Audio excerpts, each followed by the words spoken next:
High, তো চলে আসছি আমাদের আরেকটা মিনি ব্লগ নিয়ে। তো সবাই কেমন আছো? আশা করছি সবাই ভালো আছে, আর আমিও খুব খুব ভালো আছি। তো এখন আমি ঘুম থেকে উঠে সবার ফার্স্টে করে নেব বিছানাটাকে উঠিয়ে নেব। তো ঠান্ডার দিনে এগুলো কিন্তু ওঠাতে খুবই কষ্ট হয়, ডেলি ডেলি উঠাতে, আবার রাত্রেবেলা করতে একই কাজ, ডেলি উঠতে লাগে। ঘুম থেকে উঠেই সব ডেলি এক রকম কাজ।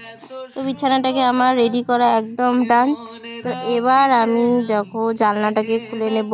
বাইরে কি সুন্দর রোদ উঠেছে, কত সুন্দর আলো আসছে বাইরের থেকে।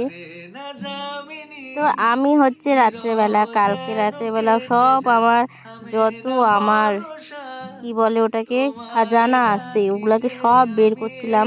তো এগুলাকে আমি এখন একটু ভালো করে রাখবো। কদিন পরে পরে এগুলাকে না গোছালে কিন্তু ঠিক মতো থাকে না এরা। তো সুন্দর করে মানে একটা বের করলে 10টা বের হয়ে যায়। তো তার জন্য আমি এগুলোকে আবার ঠিক করে রাখবো। তো দেখো, তো এইখানে এক এক জায়গায় এক এক জায়গায় রাখছি। তো দেখো এই কানেরটা কিন্তু এখন নতুন বেরোয়েছে, নতুন না অনেকদিন আগে বেরিয়েছে। তো আমার কাছে ছিল না, তার জন্য এটা নতুন, আমি এটা ডুয়ার্স মেলার থেকে আনছি। আর এই কানেরটাও দেখো, এটাও আনছি ডুয়ার্স মেলার থেকে। আর এই ঝুমকাটা এটাও ডুয়ার্স মেলার থেকে আনছি। তো এই তিনটা কানের আমি ডুয়ার্স মেলার থেকে আনছি। আর এই কানেরগুলো আমি কিনছিলাম দুর্গাপূজার সময়, পরা হয় নাই। আর এই কানেরটাও আমি দুর্গাপূজার সময় কিনছিলাম। তো দেখো এই ঝুমকাটা কিন্তু আমি কিনছিলাম 2023-এ সরস্বতী পূজার সময়। আর এই যে এই ঝুমকাটা আমি কিনছিলাম দিদির বিয়ের সময়। আর দেখো এটা হচ্ছে খোপা বাঁধার জন্য, এটা একটা কি যে জানি না, এটা দিয়ে বাঁধতেও পারি না, তো এমনিই আছে। আর এই ঝুমকাটা এটা আমি কিনছিলাম হচ্ছে স্কুল লাইফে, তো নিজে নিজে গিয়ে কিনছিলাম প্রথমবার। আর এই টিকলিটা আমি দিদির বিয়ের সময় কিনছিলাম, যেটা একবার পরে আর পরা হয়নি।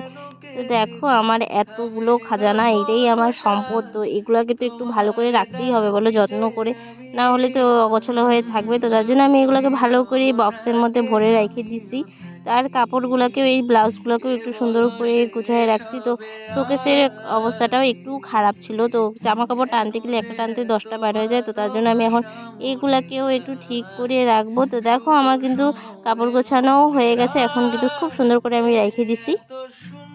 তো আজকে একটু ভাবছিলাম মাথাতে একটু হেনা করব, বিয়ে বাড়ি আছে সামনে। তো সামনে মানে কালকেই আছে বিয়ে বাড়ি। তো তার জন্য আমি ভাবছিলাম একটু হেনা করব। তার জন্য আমি এখানে একটা ডিম দিয়ে হেনাটাকে তারপরে চা পাতা দিয়ে ভালো করে গুলিয়ে, এই দেখো সুন্দর করে আমি এটাকে গুলিয়ে নিচ্ছি। দেখতে দেখো কি সুন্দর ক্রিম লাগছে, মানে কেক বানানোর যে ক্রিমটা হয় ওরকম হয়ে গেছে, কি সুন্দর।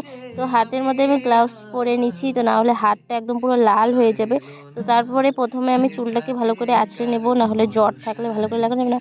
তো তার জন্য আমি এখন এই যে দেখো হেনা করছি, একা একাই করছি ভালো করে, সুন্দর করে এই যে জানালার আয়নাতে দেখে দেখেই করছিলাম। তো দেখো সুন্দর করে এখন আমি ভালো করে পুরোটা মাথায় লাগিয়ে নেব। তো দেখো আমার কিন্তু হেনা করা হয়ে গেছে।